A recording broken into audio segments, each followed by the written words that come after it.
There's always an opposition that comes against everyone who wants to walk with Jesus Christ, who wants to walk alongside Jesus Christ, who wants to follow Jesus Christ. This opposition is not new, is nothing new at all. Even Jesus encountered this opposition. It is basically the opposition that the wicked one brings to keep us from continuing to walk with the Lord.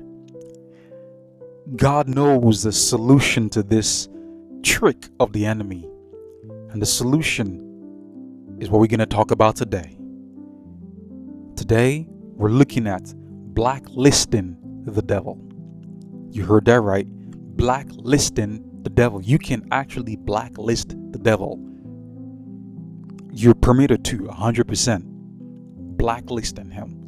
Now, you may have heard about the concept of blacklisting before, but means is this organization or this person that is coming on your blacklist is not going to be dealt with by your company or by you.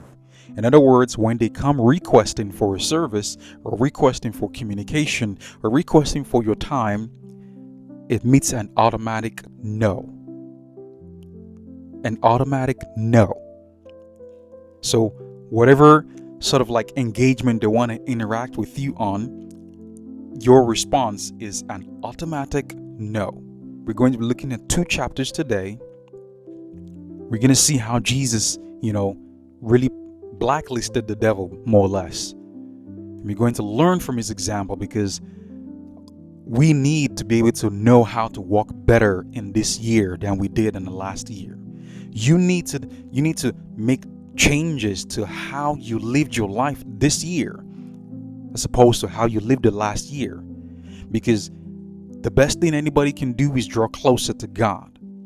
And if there's an enemy out there who wants to keep us from closeness with God, then we need to know how to relate and interact with that enemy so that we're not caught off guard.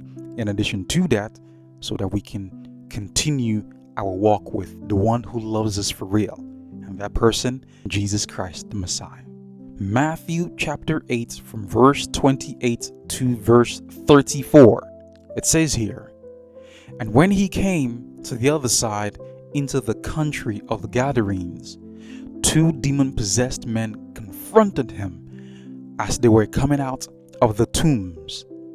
They were so extremely violent that no one could pass by that way. And they cried out, saying, 'What business do you have with us, Son of God?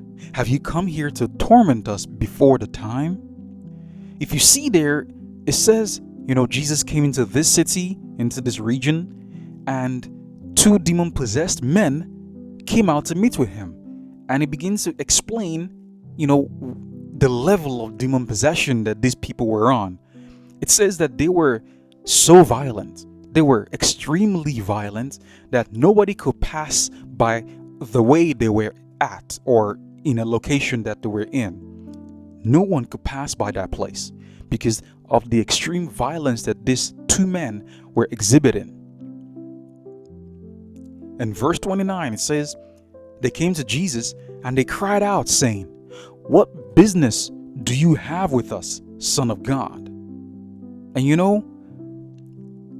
when it says there, "what business," it's just amazing, because you see, this may sound very odd, but I want you to know that when the wicked one comes to tempt you, to speak to you, to do things that he's suggesting to you, it is really for him just business, strictly business, nothing personal. He's basically trying to market his ideas to you, and he does not care about the consequence that you're going to have to face because you succumb to what he's saying. He does not care about that. For him, it's strictly business. Nothing personal, just business. He basically just wants to trade with you.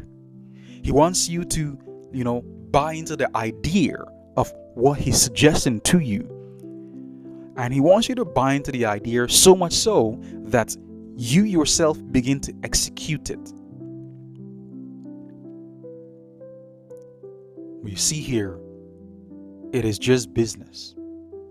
The wicked one has a whole lot of things to trade, but guess what? Everything he has to trade is filled with pain. Yeah, it's covered in an amazing packaging or wrapper or ribbon, but inside it is pain unbearable.